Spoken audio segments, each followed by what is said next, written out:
Yo guys, what's up?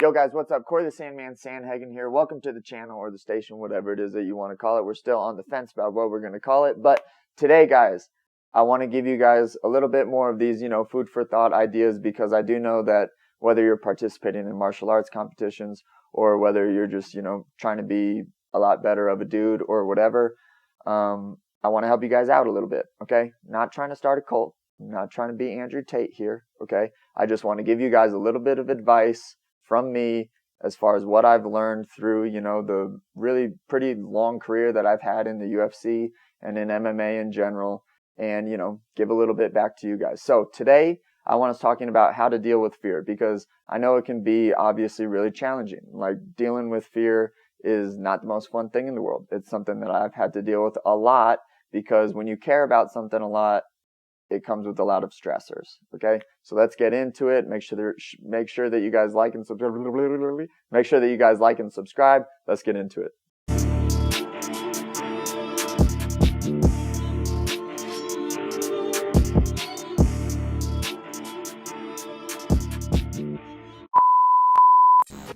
All right, guys. So the 3 steps as far as conquering fear or just dealing with it in general. Okay. These are kind of the 3 steps that I follow. I know that going through camp, every once in a while, I'll get a day where I'm just very nervous about the fight. Sometimes during fight camp, there's a day or two where I'm very nervous about the fight. As you get better at dealing with fear, and you can only do that through going through a lot of fear, you get a lot more comfortable with doing these 3 steps, and you get a lot more, or I guess the frequency in which you do have those really overwhelming feelings, they happen a lot and a lot less, which is kind of a nice feeling. And so on the other end of things, there are going, there is a bright light at the end of the tunnel a little bit. You don't have to be as scared as frequently once you start getting really familiar with the feeling of fear. Okay. So step 1, ignore it and go do something distracting. All right. That's a completely okay thing to do. Like, my favorite thing in the world is to, at night, I get on my bike, I put on my headphones, and I just ride around. I just have a good time riding my bike, having fun, not really doing anything crazy. So step 1, guys, just ignore it and distract yourself. That's a completely okay way to deal with some of the fears, okay? Especially the ones that you've already rationalized yourself through, the ones that you've, dealt with a number of times, and they're just continuing to pop up in your head. That's okay. That's just your body and your mind trying to get comfortable with something that's really uncomfortable. That's okay. You have to kind of like go through that process a little bit, but there's really nothing wrong with distracting yourself and going and doing something fun. I do that all the time. If I'm like dealing with some weird thing that I've already rationalized myself through, I already know a ton about, I know where it comes from, I know what that fear is, I'll just put on my headphones, I go on a bike ride, and I just cruise around. It's the most fun thing that I feel like I do in the week, is just ride my bike, listening to music, not having a care in the world, okay? You can do this type of thing, whether it be walking, whether it be watching trash television. Try to make sure that it's obviously a healthy habit that you're building around dealing with your fears. Like, don't go out and smoke a bunch of crack, but go on a bike ride, go on a walk, spend some time with your lady or whatever, and just distract yourself. That's an okay thing to do, especially with the littler fears that you've already dealt with and rationalized yourself through. That's step 1. Step 2, guys. For some of the fears that you maybe haven't rationalized yourself through, that are maybe newer or that consistently pop up on like a longer timeline, like you were worried about the same thing 6 months ago as you are worried about now. This I call follow it down the rabbit hole, okay? Follow that fear all the way down the rabbit hole by asking it questions over and over and over again. If you're scared to get in a fight, or you're scared before your bout or competition or whatever, ask yourself, okay, what is it exactly that I'm afraid of? You'll probably come up with a few answers, but let's go with, okay, I'm going into this fight and I'm really terrified of getting knocked out.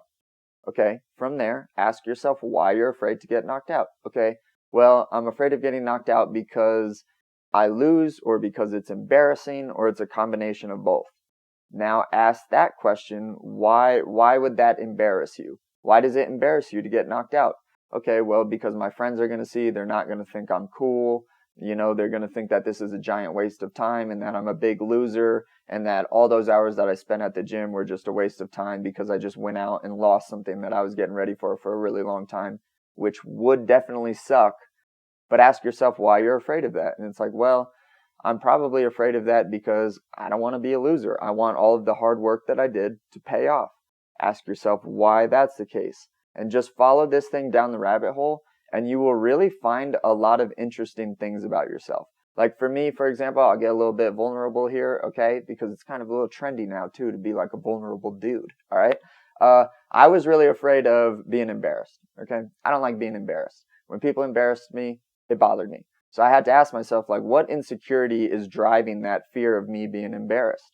And a lot of it was just me feeling like I wanted to have this tight shield around me where people viewed me in a certain light that I wanted them to view me in. I wanted them to see me as a tough guy. I wanted them to see me as a winner. I wanted them to see me as an awesome guy who is really good at fighting. I wanted to live up to expectations. And if I didn't do those things, I would get embarrassed. And that embarrassment feeling can feel like a lot of shame, and it can be a really not great feeling physiologically, mentally. It can like start to stir your mind a little bit crazy and make you feel like you're just not the creature that you want to be. I had to deal with that. I had to ask myself, okay, where's that insecurity coming from? Oh, okay, it's because I'm just afraid of people seeing my humanness, man. Like, we all lose. We all get afraid. We all have these like very human experiences that we all share that we try to hide from each other. And it's ridiculous when you think about it. So that's me getting a little bit vulnerable with you guys. So follow your fear all the way down the rabbit hole. You'll start to discover some really awesome things about yourself. You'll start to discover a lot of your weird insecurities and things that you don't like about yourself or things that you're trying to hide from other people about yourself.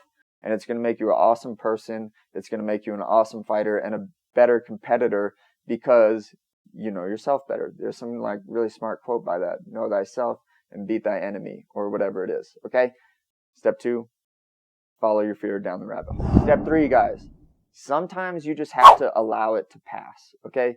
Maybe you ate some chili and your stomach's all bubbly and gassy, and that's giving you some weird physiological response in your brain because you know that you have some bout in the future coming up and you're afraid of that bout. You just had some chili, you got to take a shit, and those two things are tying together, okay? Sometimes fear and what's going on in our bodies, we don't understand. Just flat out don't understand physiologically, whatever. And a lot of the times, like, so on Rogan, he just had this really interesting guest named Gary Brecka. Gary Brecka talked about how a lot of anxiety is caused by us not having like certain genes in our bodies that break down certain types of foods or certain types of supplements or whatever it is. That's crazy. There's so much other things going on in ourselves that we don't understand that sometimes you just have to let pass by. If you eat a bunch of chili and you got to take shit, those nerves in your stomach, you could potentially start tying into what is happening at the fight when really you just ate a bunch of chili and you got to take shit, okay? So relax a little bit. Sometimes it's okay to just let the fear pass. When I've tried to distract myself, when I've tried to follow it down the wormhole or the rabbit hole and figure it out on a more deeper level, after that and none of that stuff works, typically I just lay there. I don't try to meditate. I don't try to clear my mind. I don't try to do none of that. I just literally lay there. I let whatever is going on in my mind and in my body pass away. Nothing lasts forever. It might last a while. It might last a full day. It might last 2 full days. But after that, you're going to be okay. Just let it pass. Just let it ride out. That's the last step when you've already done those other 2 things. Okay? So just to recap, guys, coming from a guy who really doesn't know shit, not a doctor, not a cult leader, I just want you guys to be a little bit better of humans and fighters or whatever type of competitive thing you guys want to do with your lives. I want you to be good at it. Conquer your fears. Distract yourself if you have to. Follow it down the rabbit hole, or sometimes just let it pass. Comment below, like and subscribe. Peace. I love you. Bye.